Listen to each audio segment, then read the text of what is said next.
Awesome, awesome. Top of the morning to you. Good morning, good evening, wherever you are, and welcome back to the Red Hat channel. We're very happy to have you here. And if you haven't joined us on Demo Deep Dive before, I want to extend you a very special welcome. This is the series where we go deep into the open source projects that Red Hat works on, so Kubernetes and Linux and Ansible and much more, as well as some of the products so you know what is coming and what is already out there to solve your problems when it comes to AI, orchestration, containers, Linux, and so much more. And I started off with AI because we've got a very special episode here today covering some of the new features on OpenShift AI's 3.3 release, helping organizations and developers go from these really cool AI POCs to production, along with all of those enterprise-ready features that you need for operations and for governance and for lifecycle of the new AI features that are out there now. And joining me today, I've got two very special guests. Jehlum is going to be joining us along with Jenny. Both of them are, well, product managers at Red Hat AI. But Jehlum, I'll let you introduce yourself first, and then we'll go to Jenny. Yeah, of course. Thanks a lot, Cedric, for having us. Like Cedric mentioned, I'm a product manager in the Red Hat AI team focused on our generative AI features. Very excited to be here. Woo! We're happy to have you. And then also, Jenny, thanks for joining us as a technical product manager. Feel free to introduce yourself as well. Hi. Yeah, so I'm also a Red Hat AI product manager like Jehlum, and I focus on OpenShift AI, on the end-to-end experience, and happy to share some updates that we have. Yeah, I'm very excited. And some of the things that we're going to be diving in today can be accessed at any time from interact.redhat.com. This is where we show these live demos that you can go through yourself. And this covers topics like today with AI. So we're going to be covering a little bit of these different features, but also application platforms with OpenShift, container management, IT automation with Ansible, Linux, virtualization, and so much more. So feel free to head over and scan that QR code that's on the top left if you're interested in checking out some of these demos that you can walk through and get kind of a hands-on perspective of how these technologies work so you can further your career, but also prepare for what's coming next in these different areas of technology. So without further ado, we're going to be talking today about OpenShift AI. So OpenShift AI is part of the greater Red Hat AI portfolio. And some of the features that are coming out here, I'm very excited for because they cover what's next, right? So far, there's been a lot of chatbots. There's been RAG applications pulling in your data. But I think the real value here is going to be how do we, ensure that there's guardrails on these AI models that are accessing our private data and do versioning and so much more. So either of you guys feel free to chime in here, because what are we going to be taking a look at, and what's the problem that we're solving when it comes to these new features that are coming out? Yeah, so I think with 3.3, what we're really looking at, and Jehlum, feel free to pitch in here, is this kind of balance between governance and access. So the 5 features that we'll be walking through is you'll see a central theme connecting all of them, which is on this platform where you're enabling, there's the platform administrators that are trying to govern all the components that go into an AI application, make sure it's secure, it's scanned, it's tracked, it's, all of these are auditable, versus the other side, which are the builders, the AI builders, and how do we enable them to have self-servicing, how to like access these components for easy development. So yeah, in the 5 features that we'll share here, you'll see that central theme. Yep, awesome. Exactly. Super excited to see. Oh, sorry, Jehlum. No, I was just going to say, just big +1 to Jenny. Definitely, we're enabling a lot of experimentation and collaboration as well for the end users as they start to build out. We understand that this space is moving really fast, and we want to make sure that they have choice in whatever they do, from whatever models they want to choose to whatever agentic frameworks they want to pull in, as well as enabling tracking their experiments across different, as they pull in different pieces, different components. all while making it sort of governable and ensuring that it's secure and enterprise ready. Absolutely. Well, I'm excited to see. I might have some questions as we go along, but feel free to just walk us through what's happening, and let's have some fun. Yeah. Great. Yeah, so we'll start with AI Hub. So AI Hub is where we are introducing the concept of AI assets. So we define an AI assets in Red Hat AI as models, MCPs, prompts, data sets, any component that goes into an AI application. And these are core components of AI systems that need to be secured, versioned, and tracked. Like I said earlier about auditability. So AI Hub is a new central source of AI assets where, for example, a model might be fine-tuned into a new version, requiring it to be registered again or deployed again. And all of this needs a central source of truth to be tracked. So in 3.3, we're starting with models, but the roadmap also includes lifecycling MCPs, prompts, data sets. So we'll walk through it. For platform engineers, it's really, as we can see here, let me try clicking through. So one of the biggest features in AI Hub is this catalog to discover models. But we realize that for platform engineers, it's not just about discovering models, but also making data-driven choices to deploy them in the most optimized way. So what we're introducing in 3.3 is the ability to filter models by performance insights that are these kind of benchmarks that are run by the Red Hat AI validation team. So we'll walk through kind of the experience of how you discover models in the catalog. So you turn on model performance view, you input what your primary use case will be with this model. And each use case have a specific request shape. As you can see for chat, it's 512 input and 256 output tokens. And these just kind of are how we simulate request patterns in our benchmark, into our benchmarking system. So we have barcode fixing, and then you input the latency, which is the service level objective that you're optimizing for. And for this one, it's time to first token. And then you're going to be inputting the max RPS, which is the maximum traffic that you want to design for. Mm-hmm. And then finally, you'll select your hardware config. Did I hear? Yeah, go ahead if there's a question. So I guess when we're trying to predict or to estimate the workload, it's already got these kind of SLOs that I can choose from, because I'm assuming the agentic AI situation is going to allow for much more latency and a longer response than something that's just a chatbot RAG application where I want to have results really quickly, or I want to have results that are the most accurate, I guess, right? Exactly. It's always a trade-off between the quality of responses, so the accuracy, the performance, which is the latency here, and the cost.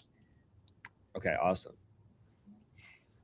And the cost here, actually, what goes into the cost is the hardware selection. So exactly here, so these are kind of the pre-run benchmarks that we did on these hardware, and then in different configurations of it. And as you can see, then the models that we have validated that get sorted. So based on your model requirements, these models will be filtered, sorted based on lowest latency.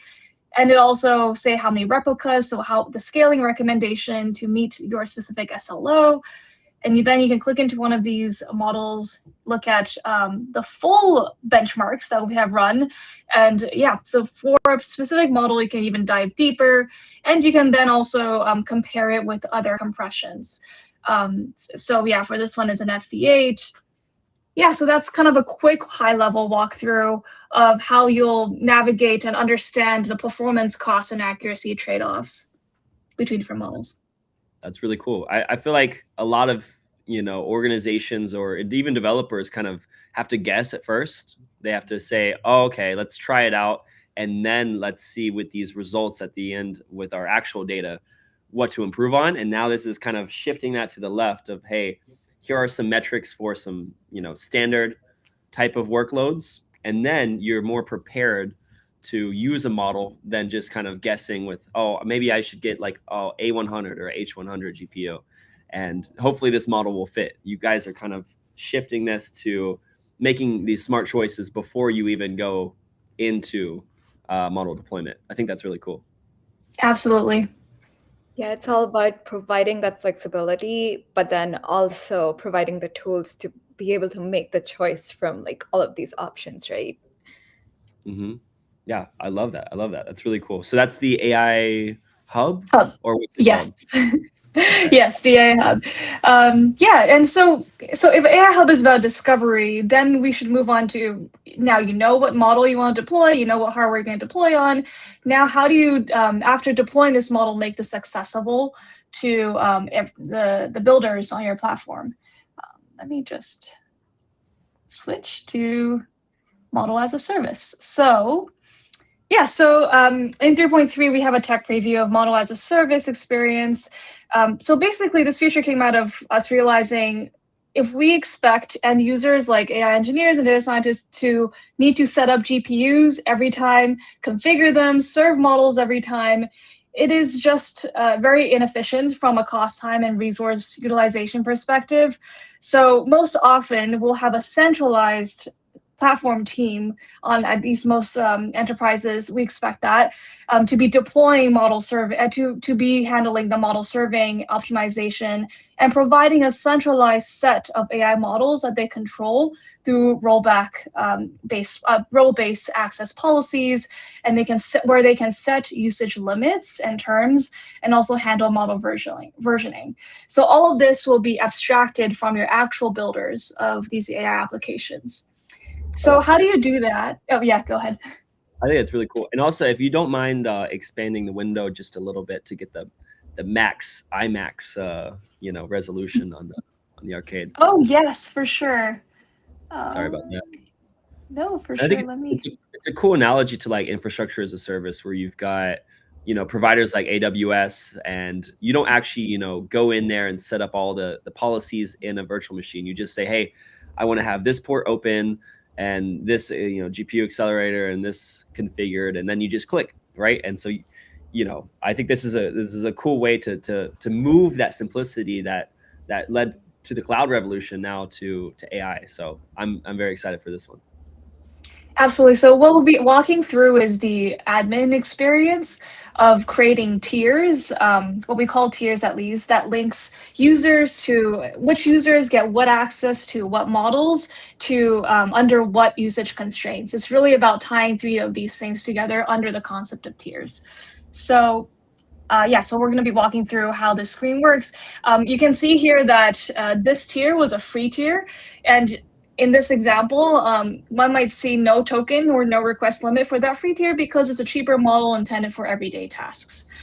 So that's, and then you can see like there's a premium tier, enterprise tier, and here somebody created test tier, but we're really going to go through the creation of a tier together in this walkthrough. So let's create a tier. You can name it however you want, as long as it's a unique name. And here we're setting the level, which is a level to determine. So if you're a group with multiple, if you're a group with multiple tiers assigned to you, this will determine which tier is the highest priority. So if the highest level of models is then prioritized and given to you for access. And so that's where you assign the priority to ensure there are no conflicts in access. And then here's where you assign the OpenShift groups that are assigned to this tier. So this can be organized by teams, like data science teams, or it can be by orgs, depending on how the enterprise organize themselves. Mm-hmm. After assigning users and priority, then you assign the token rate limit. So you can assign rate limit by token or requests. You can also do it both. It's just a level of granularity you want to control it. Yep, and after that, you will enforce a tier, and it will be automatically, the rate limiting will automatically happen upon model deployment. What's missing in this flow that you're not seeing right now is that when you deploy a model, you're supposed to actually reference the tier. But that's the missing piece in this demo. But it's nice because you've got the model deployment, and then you've got this extra configuration, and then all the developer needs to do is just call the endpoint of the API in their application, right? So the developer this doesn't even cross their mind, right? It's all the platform engineers and the admins that set this up, and the developers just get one link to call, which is nice, right? Absolutely. And that will show in the next feature. Actually, that leads well into the next feature, which is GenAI Studio. But yeah, that's Jehlum, do you have anything to add? No, I think you covered everything really well. Both you and Cedric highlighted the value. I do like basically to Cedric and your point, I think MaaS, something like this just basically enables the platform engineers or admins to become their internal model provider superheroes, basically. So you can decide what models to deploy, which models to route certain requests to like Jenny's point, if it's a simpler task, route it to simpler model versus a more expensive resource intensive model gets the more agentic reasoning level tasks, for example. So you can start doing a lot of cool stuff. Right. Yeah. Because I mean, I've seen like there's small models that are like 0.5 billion parameters, like the Quen ones, and we have like the Kimi models that are trillion parameters. And I'm assuming there's a little bit of a price difference that we should be concerned about if we're giving this to developers and saying, hey, be free, you know? Yeah. So Yeah. I think it's important. Yeah, and it's all about the granularity of control, right? You can have over a choice over. I'm going to use this model that's really good at reasoning or really good at coding for the specific use case, and not finding like a general use model can just cost a lot for everyone in every use case. So it's for us, it's all about granularity. Yeah, like Swiss Army knife type of approach. Exactly, absolutely. But yeah, no, so you had a really nice transition into now what does the developer look at and what their side is of the story. So yeah, so we'll look at GenAI Studio, which is the central, the central experience where a developer can then plug and play with these AI components, starting with the playground. The AI asset endpoint. So. While AI Hub and MaaS are for admins to manage and deploy assets, these models are served, and then this is where the developers will see where the model is served, and then they can view the URL, copy the URL and endpoint into their VS Code wherever they develop, and then or into wherever their application code is. So yeah, we can walk through it here. And also, models just one part of the one piece of the puzzle. In this example here, we're also showing how the GitHub MCP server is deployed and also available. So this person might be kind of creating some coding agent where they have to pull and push to GitHub. So yeah, so you can try all of these components in the playground here. If you don't want to immediately test in your local setting, you can test it with the cluster. So yeah, send messages, chat with the Llama 3.2, input your prompt here in the system instructions. You can also try different prompts, and this is where you can start experimenting with the prompt here as well, adjusting temperature. There's also actually also a component of where you can test out the RAG. Very then cool. Yep, and then enabling. Yeah, sorry. Go ahead, Cedric, if you want to have a question. No, I just think it's cool because you as a developer typically you'll have to do this in code, something like LangChain, where you're adjusting the temperature and you're adding the prompt template and you're adding an MCP server, or even maybe you trying this with Claude Desktop or one of these UIs where you have pretty much no control, but then you have this this playground where you have full control and it's all in containerized environments, so you don't have to worry about, is this model going to overreach, or like, can we do, specific guardrails to use only one capability of an agentic tool? So I think this is like, this is where you can really get in there and adjust all of those configurations versus having to do this in an application. So you test it out before you even write the code, which is really cool. Yeah, exactly. That was exactly the point. In that we've seen developers spin up their own Streamlit UI. Like they all they all create their own UI, and we said, okay, why don't we actually just allow a testing environment here, directly in the cluster? So yeah, that's what this is for. Save them some time. Here you can, yeah. So you're authenticating with the GitHub MCP server by inserting your own token.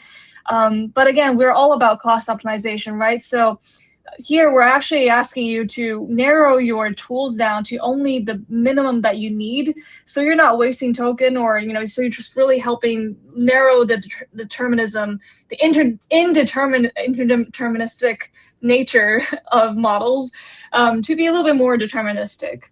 So yeah, so you can also, yeah, so you're configuring specific tools. And then, yeah, that's how you get started. That's authenticated screen over there. And that's how you start playing with AI Playground. Very cool. I love the fade out at the end, like an outro of that arcade. Super cool. Super cool. Yeah, as I mentioned before, yeah, like typically, yeah, I would spin up a Streamlit app and then go in the code, adjust all of those configurations. But then that means I have to do it, and then my colleagues have to do it, and then another team is also doing it, and we're all trying to get the same result, right? It's like, what do we expect to get from this model? And then having this on OpenShift AI means, okay, we're all authenticated to the same environment, so it's going to be this consistent output every time. It's in containers, right? So we've got the isolation and portability, so I could replicate it somewhere else, and it's just like, it's all one place to collaborate. And when we're trying to get these POCs out into production really quickly with these new AI tools, it's a faster way to move. So I think the playground's a really cool tool. Yeah, agreed. But yeah, so that's one way that you can experiment with models, is using it as it is and then adding prompts, adding, all like MCPs.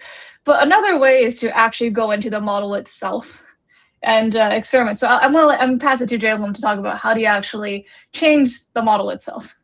Yes, Jenny is setting me up perfectly. So thank you so much for that. That's exactly how I think about it as well, right? There's different axes of optimization in terms of what you can do. So one axis is like, how do you increase the accuracy? How do you increase, and that might be go into like model customization or building a RAG chatbot or something like that. Another axis is adding more tools, allowing the models to see more information, do more stuff. Another axis is optimizing for inference. And this is a callback to the first one that we saw. If you remember, we saw some models that were called Red Hat validated models. So we have optimized and provided those models basically. We've compressed them, we've run them through an entire pipeline. And this next demo is for LLM Compressor and Guide LLM, which basically are just tools to let you do that for yourself. So I think we can kick this off, Jenny. Thank you. So basically, let's go into one of the workbenches. So here we see another way of experimentation, basically. So workbenches are basically just notebook environments. These could be Jupyter based or code server based, for example. So you can, they just basically enable quicker experimentation while you are still in a containerized environment, to Cedric's point. So as an ML engineer, you might want to start, you have a model deployed, but it might be too expensive, or there might be other considerations. And so you're embarking on this journey to see if you can optimize it and how to do that. So that is what these tools and these examples basically help you to do. So you can start launching some of these experiments and tests in here. So you can go into the particular LLM compressor example. Basically, you start with understanding what the basic accuracy is of the complete model itself.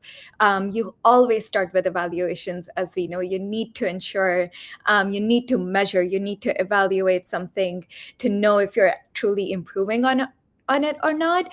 So that's what we kind of go through here in the example. You evaluate the base model first. You look at the accuracy to understand how is it performing across different benchmarks. So MMLU, MT bench might be the popular ones that you look at. Then we go into the actual compression of it. So let's see. Yes. Perfect. So basically LLM compressor and guide LLM. So this one takes us to guide LLM. The benchmarks that we were seeing, the performance benchmarks that we were seeing initially in the first example that showed you how these models might perform. So latency, TTFT, and whatnot. So this tool basically helps you do that for different workloads. So it could be a simple chatbot, it could be just pure inference. So it basically helps you generate these different benchmark reports to anticipate how this model will perform in a real-time workload, basically when requests are hitting it in real time. And that can then help you define how to deploy it, how many replicas to set up. So for a lot of models, we run those tests ourselves, but then we understand that your worldview might be broader than that. You might need different models as well, the ones that we have not done this for. So we are also providing this tool to you to be able to, and these examples as well, so that you can run through this exercise yourself and you can make more informed choices when it comes to sizing and deployment, and how many GPUs to use, how many requests per second this needs to hit, and whatnot. Further, just to add on, so that's exactly the same tool that we use to generate the data that you're seeing in the catalog. So yeah, if the next question was like, oh, you're showing me all this pre-run, but I have my own GPUs, like you're not even testing on, that's fine, use this. Use this tool. Exactly. We'll meet you halfway. We're providing models, we're providing we're running the benchmarks on them, and we're providing those results, but at the same time we're providing these tools so you can do it for yourself, for your models, your use cases, your hardware, basically, because you know best. And then we can go into compression. So this is another axis of optimization, right? You can start optimizing for cost, and there are different, really, this comes from a lot of research that the VLLM team has done. And basically, you can quantize a model in many different ways. And this example basically walks you through that. You start with, again, the accuracy benchmarking to understand what accuracy the base model sits at, and then you apply the LLM compressor algorithm, and then you evaluate the compressed model yet again to understand has it gotten better? Sometimes we get even better results. Sometimes quantized models come at 104% accuracy, for example. So you can quantize them. So you can either quantize them to int8, for example, or FP4. So you can choose the different recipes, so to speak, on how to calibrate these models. So we're basically providing the tools and these examples to let you do that. Very cool. And it's all open source too, right? So, yes. Whether I'm using Red Hat Stack or, I think the Red Hat team works with organizations like Mistral AI Yes. to compress their models too. So it's like you've got this trusted open source project that is part of Red Hat AI, but is also used in the community to do model benchmarks and evaluation. So you can see, is this model, doing what I need and solving this problem, or do I need to change models, or could I compress it, save on resources, and get the same results? So I think it's a cool way to test this out. That's part of Red Hat AI, and I really like this, especially because it's open source, right? Just like everything with Red Hat, but like it's being used in the community a lot to help other organizations and model providers so everyone can figure out, hey, are we able to do this with less resources? If so, that's great, because GPUs can be kind of pricey sometimes, right? Absolutely. Yeah, we understand and recognize that need. So to your point, it's an active community upstream. You can go check that out. You can try it out there. You can see, like to Cedric's point, how other organizations have been leveraging it as well. So yeah, it's really cool. Under active development. So very exciting things are happening. And then I think we have the final demo. So we talked a lot about sort of how can you experiment in different ways, and how do you, like, what are the different tools that we have? What are the different platform features that we have, from workbenches to the GenAI playground, to enable AI engineers, data scientists, to developers, to allow them to experiment and pick and choose as they go. But we understand that again, as you start to experiment, it's so much information. How do you track all of these experiments? How do you track all of these runs and make a decision? You need sort of a central plane of observability, of traceability, as well as enable collaboration, right? I know that, I think, Cedric, you mentioned, well, I might run this locally and then my teammate has to do some steps. So this kind of starts blending into why we're moving towards adopting MLflow. And we can get started with this arcade here. So MLflow, as we know, it's a very popular tool. It's been the tool of choice for data scientists, AI engineers to build models, to be able to evaluate multiple runs, experiments, to compare results and features across all of those, to ensure that they're making the best informed decisions, data-driven decisions, basically, about model performance, and understand which artifacts, maybe like a subset of data, or select features that work best for their model that they want to put into production. So we're now building MLflow and providing it with the OpenShift AI platform to ensure that users can now build with traceability and visibility and make these decisions as they go from within the platform itself. So you can navigate to the MLflow dashboard, as we can see here.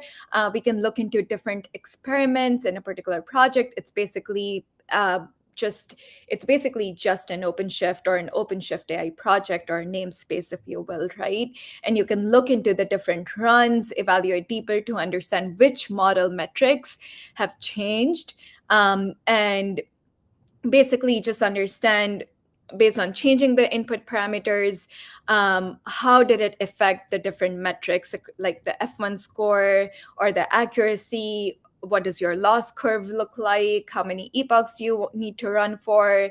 So it's a really cool interactive sort of dashboard that lets you compare across multiple runs, compare across different experiments, look at which data sets were used for each and track that. So it really enables a lot of visibility and comparison across the board to allow you to make the best sort of data-driven, informed decisions. What's really exciting, and it's not in this demo here, and we'll build more to showcase that, but for generative AI applications as well, I believe there's a different view of the MLflow dashboard, but it also enables sort of the capturing of traces while you're running your application, and you can capture traces. You can select which traces to add into your evaluation data set to further evaluate the model on. So it's a lot of exciting developments that are happening in MLflow, and we're bringing it to our platform to just provide more visibility and more confidence to data scientists, to AI engineers,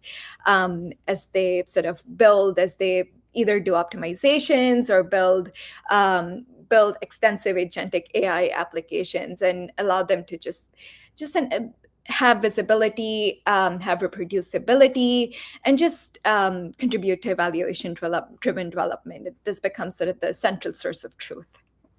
I love that. I love that. And I love that you said data-driven decisions and confidence, because people worry that if you're deploying AI, whether it's predictive, like analyze this photo, is this a wrench, is this not a wrench, or even the generative AI stuff where you're doing agentic work, people are like, how do I actually observe what the model is doing so that I know it's doing the right thing every time? And Exactly. it's kind of been tricky so far, because you've kind of had to stitch together open source tools or build your own solution that can do this logging and monitoring. But with our friends over at DataStax and with MLflow as open source project, that's under the Linux Foundation and everything, so it's governed. But part of this in OpenShift AI is huge, because now you can actually have this dashboard to see the performance and results of your models, right? Not just, hey, it works for me, like hopefully it works for you. Now it's like, I have these metrics to back it up for me, for my boss, and for my team to know that our work is solving this problem, but it's also, we can understand it not just by the output, but by everything that happened to get to that output. So I think that's a Absolutely. really cool demo. I've heard a lot of good stuff about MLflow, so I'm glad you included it. Awesome. Yeah. Well, guys, this has been really fun. I typically, we only do 1 or 2 of these live demos. You guys did 5, so huge high five to you guys. This was incredible. And as we kind of wrap up here, I'm curious, Rohan is working behind the scenes with us. Rohan, if you don't mind pulling up on my screen the landing page for Red Hat AI. And I'm curious for you guys, Jenny and Jehlum, where can someone go to learn more about the solutions that we talked about today and about those open source projects, and how can they get started with Red Hat AI? Yeah, I think that we'll link the blog where this kind of people can go through the arcades, and then they can also look at it in more context. But really, it's just we're also getting our a sandbox environment updated to 3.3, so people can actually request a 30-day free trial demo, and they can actually poke around, and we'll have models served up there, so you can try the playground, try all these things that we're talking about. Yeah, so that's where I would start. Cool. Well, awesome. Yeah, I'm on this page right here where it talks a little bit about, what's new, which is what we just showed today. So there's that live session if you want to look back at a deeper dive of some of these features. But today we were looking at OpenShift AI. I know there's other solutions as well for inference, not maybe on Kubernetes, but on just a single node RHEL machine on Linux. So there's kind of a solution for whatever you need if it's not just on OpenShift as well. So highly recommend people go to the pages, that they also visit the interact.redhat page here, or scan the QR code to rewatch some of these live demos. I know I had a lot of fun, and I learned a lot too about model deployment, about some of the ops side that I don't think about typically as a developer, but I'm glad someone is thinking about it. And then, of course, the observability and the testing with Guide LLM that we saw in the notebooks. So I really appreciate you guys. Any other last notes you'd love to share with the audience before we close out this session today? I think this is, like you mentioned, this might have been already information overload, but we're really excited for you to try a lot of this. Please go look at the sandbox environment that Jenny mentioned. Try this, give us feedback. Well, bugs, if it doesn't work, we'll fix it. I'll double down on that, and just have fun building. Like this is a great time to build and try stuff. Yeah. Yep. Yeah, we're all learning is what I typically try to tell people who are getting into AI, and thankfully with all these open source projects, it makes it a lot easier and accessible to learn. So that was our latest episode of Demo Deep Dive. I want to give a very special thanks to the Red Hat branding team for this new layout that we have today. It's very cool. The intro is awesome. To Rohan, who is behind the scenes working on all of this to make it happen, and to you watching from around the world, thanks for joining us, and we hope to see you on the next episode in 2 weeks. But until then, have a great rest of your day, and see you next time. Cheers.